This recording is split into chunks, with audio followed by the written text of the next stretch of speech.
Welcome to Robert Kiyosaki's The Business of the 21st Century.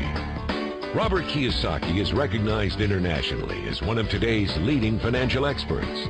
The author of the best-selling Rich Dad, Poor Dad, his books have been translated into 51 languages in 109 countries and sold more than 28 million copies worldwide. Robert has spent his life educating people on how to attain financial freedom. Now, through this special video presentation, he explains why network marketing is indeed the business of the 21st century and how you can take advantage of its opportunities to create the life you desire. Hello, I'm Robert Kiyosaki. I'm the author of this book, Rich Dad, Poor Dad. I want to welcome you to the business of the 21st century. For those of you who may not be familiar with this book, it was published in 1997. It was a self-published book, and it went all around the world, and in 2000 it made the New York Times bestseller list. It was the only self-published book that made it. And at the same time, a woman named Oprah Winfrey called, and I went on her show to talk about Rich Dad, Poor Dad, and voila, suddenly I was a famous individual. So today this book has now sold approximately 25 million copies in 100 different countries and 50 different languages. So today, Rich Dad, Poor Dad is the #1 personal finance book ever written. So Rich Dad, Poor Dad is a very simple story of my two dads. My real dad was the head of education for the state of Hawaii. Great guy, PhD, like I said, head of education, smart guy, but he also ran for lieutenant governor of the state of Hawaii as a Republican. Unfortunately, he lost, and he ultimately died poor, so that's why I call him my poor dad. My rich dad, on the other hand, didn't finish school, but he ultimately became one of the richest men in Hawaii. So he was my best friend's father, and starting when I was just the age of 9, my rich dad began teaching me about money and business and why the rich are getting richer and why there's this big gap between the rich and everybody else today. So Rich Dad is a very simple, true story about two fathers, Rich Dad and Poor Dad, tell their two sons about money. And it was my poor dad always said, go to school, get a job, work hard, and all that stuff. And my rich dad says, you'll never get rich doing that. You'll never be a free man. So that's kind of the differences. But if I would show you a diagram of the differences here, is that in financial education, this is very simply the difference. Because there's no financial education in our school, most people do not understand financial statements. So this here is income, expense, assets, and liabilities. And the reason my poor dad was poor, it was very simple. Because he couldn't read a financial statement because he don't have financial education in school. He was financially illiterate, although a PhD. And my poor dad always said, our house is an asset. And my rich dad said, your father may be well educated, but he can't tell assets from liabilities. So very simply, my rich dad said to me, assets, whether you work or not, put money in your pocket. So when a banker looks at your financial statement, the banker looks at this and says, oh, you have assets and you're putting money in your pocket. And if you look at your house, it's really a liability because every month it takes money from your pocket. Now I can hear people say, well, it's, I don't have any debt on it, but still every month you have insurance, you have upkeep and expenses to it. So very simply, the reason I'm a rich man today was I knew the difference between assets and liabilities. And I get richer and richer because every year I add more assets to my balance sheet here. And so that's one of the biggest differences. And as my rich dad often said to me, he says, son, my banker has never asked me for my report card. My banker wants to see my financial statement because it's your financial statement that shows how high your financial IQ is. How smart are you with money? If you're very smart with money, the banker will give you as much money as you want because you know how to make money with money. If you're not very smart about money, all the banker will give you is a credit card and a home loan. So those are some of the differences between my rich dad and my poor dad. And if you stay tuned, you'll find out how you too can create assets instead of liabilities. Because if you're going to survive in the 21st century, you need more assets than liabilities. The next thing I want to cover with you is one of the most important lessons my rich dad gave me, and it was called the cash flow quadrant. And what my rich dad explained to me is that there's 4 people in business. One are E's, employees. S stands for small business, self-employed, or specialist. B stands for big business, and I stands for investor. And the thing of note here is that most people who go to school are programmed for the E and the S side. For example, it was my poor dad who always said to me, son, go to school so you can get a nice, safe, secure job. And so my poor dad wanted me to be an employee. And since the time I was a kid, get a safe, secure job, steady paycheck, and benefits. Okay? I didn't want to be an employee. And I said, Mom and Dad, I want to be a rich man. And I fight with my dad. So my mother finally said, son, if you want to be rich, my mother was a registered nurse. And she said, if you want to be rich, the richest people I know are doctors. So my mom wanted me to come over here, be a specialist or a small business person. I said, there's only one problem with that, Mom. Doctors are really smart. And she says, you got a good point there. I'm not going to be a doctor. So I went to school. I have a Bachelor of Science degree. I can drive ships and I can fly planes. I flew for the Marine Corps. But I've never used any of that education because I wanted to become a business owner. So it was my rich dad who basically said to me, become a business owner and learn to be a professional investor.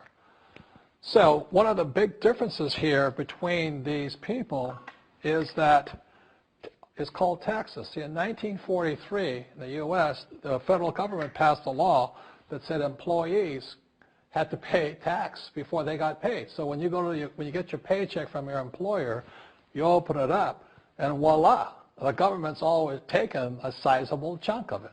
And the harder you work and the more money you make, the more money they take from you.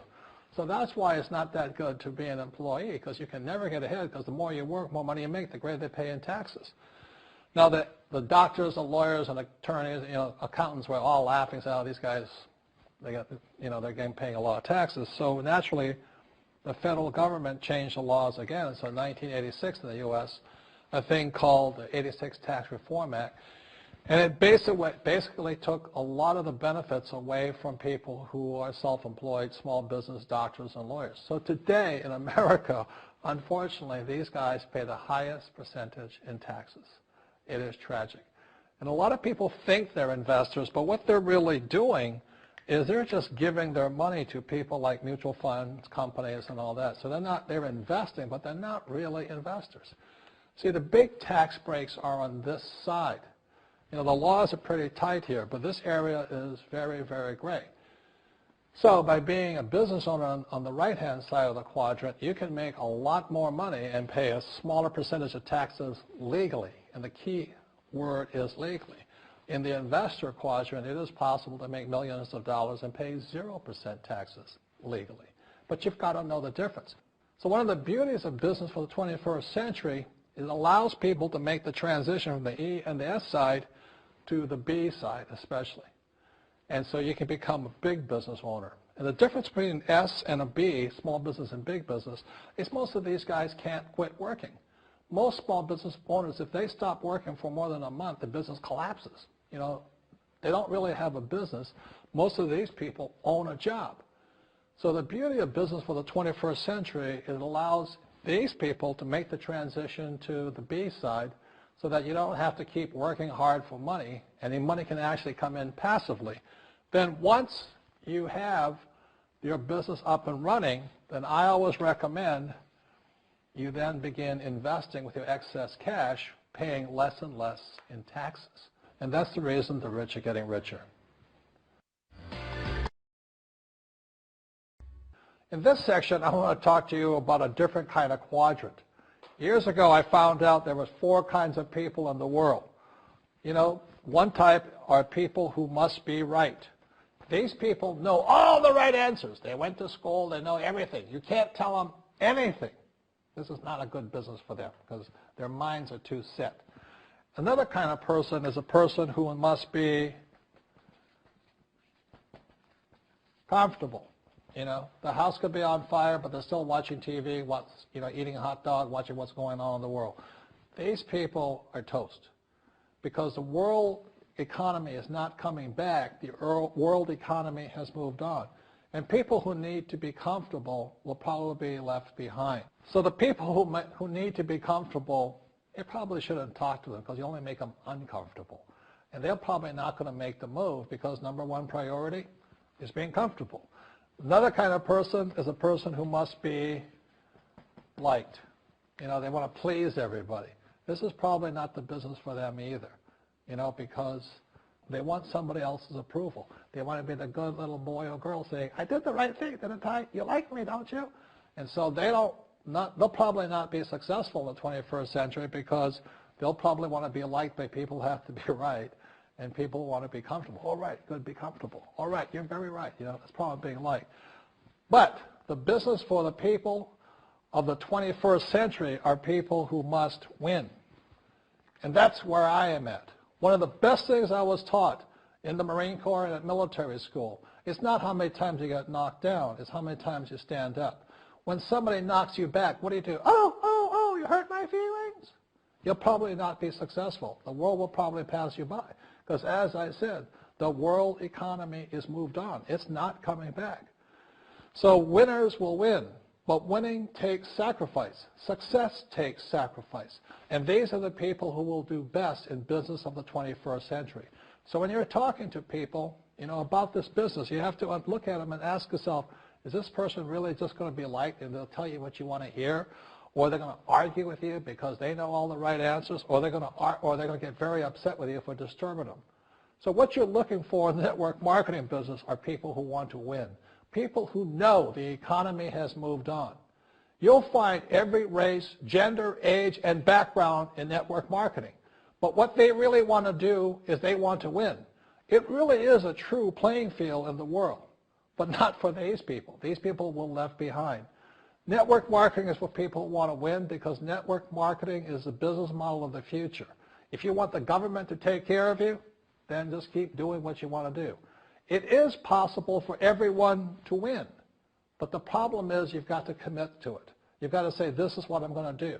I'm going to dedicate 5 years of my life. You want to look at the leaders and say, those are the people I want to be like. Those are the kinds of people I want to hang out with. That's what you got to say to yourself. And I want to help other people do what I want to do and win in life. And that's why I support network marketing, because it really is the business for the 21st century. As an entrepreneur, I have built many businesses from scratch. And as some of you know, a lot of them crashed also. Statistics show that most new businesses fail within the first 5 years, 90% in fact. And of the 10% that survive, the remaining 10% crash in the second 5 years. So in other words, most are gone in 10 years. So I've looked at many different models, and one that stands out for me is network marketing. And the reason for that, it takes very little upfront cash. It's low overhead. You can do it part-time. It means keep your daytime job, but do this part-time. And once the business is up and running, it can generate enough income so that you can move from the left side to the right side of the quadrant. So let me tell you about my introduction to network marketing, because I had a very closed mind to it. Since I can build my own businesses, I said, why do I need a network marketing business? But about 15 years ago, I have a good friend. His name is Bill, and this guy is the best real estate investor I know. He has tons of assets in here. So I said, Bill, why did you start a network marketing business? And his answer was very simple. He says, it's my way of helping people. But more importantly, he says, the reason most people can't invest in real estate is because they don't have a business. They don't make enough money simply because taxes, debt, inflation, and retirement savings are killing them. They cannot even invest. So my friend Bill, who is a professional real estate entrepreneur, he says, I started a network marketing business so the people that worked with me could start their own business and then invest money with him.